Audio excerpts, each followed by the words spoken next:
Joining us now for more is Ulrike Hoffman Burchardi, CIO of Americas and Global Head of Equities at UBS Global Wealth Management. It's great to see you, Ulrike. Great to be here, Contessa. Talk to me a little bit about your thesis about what is the momentum behind the stocks on this tear and what fuels it higher. Yeah, we have been selectively bullish before in the U.S., especially around technology and artificial intelligence. But now we think the macro picture is turning and things are going to be brighter on the horizon. We have seen over the last 12 months that economic growth has been sluggish and inflation sticky. But as we look into the next 12 months, we see that the U.S. economy is poised for reacceleration and that inflation is likely to remain contained. We saw it in the CPI numbers this morning. In our view, there are three disinflationary, at least, tendencies over the next 12 months. One is that we're going to start to comp the tariffs. We've certainly seen tariff impact not being as large as is expected.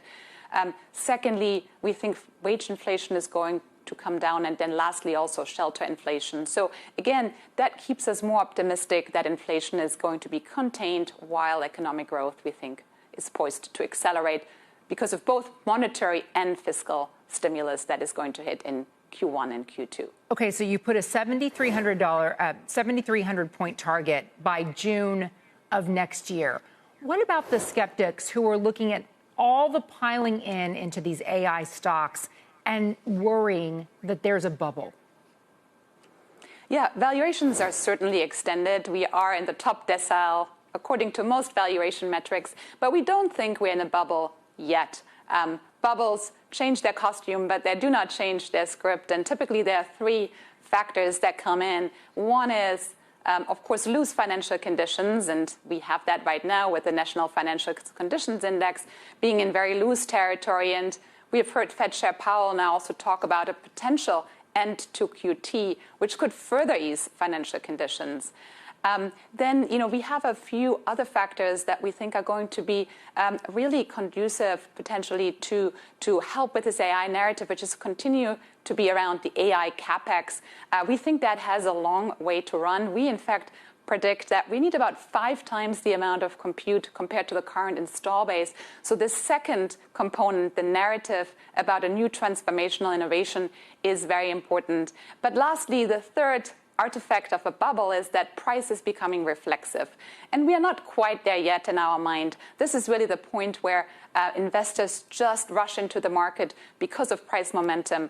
And as you just said, there's still a lot of skepticism about how AI is going to be monetized. There's still skepticism about geopolitics. So this is, in our mind, a good backdrop for the market to climb the so-called wall of worry. Okay, so what are the metrics you look for to say, yep, we're there, this is bubble territory?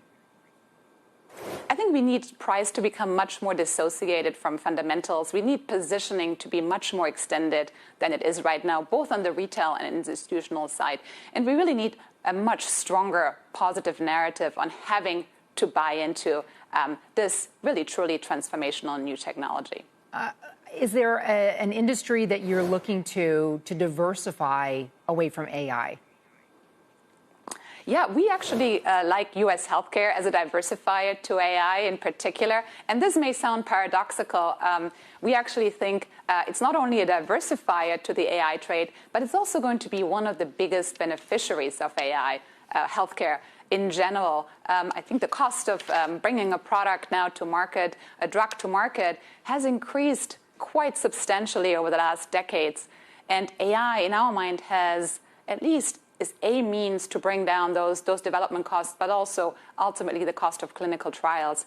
So that is a good setup. Now that the policy headwinds are also behind us, we have more clarity around tariffs, most favored nation pricing, valuations are cheap, and I think finally the destocking cycle from COVID is also coming to an end. So confluence of factors that we think makes us bullish on healthcare, along also continued strong trends on AI. Ulrike Hoffman Burchardi, thank you so much for joining us today. Have a great weekend.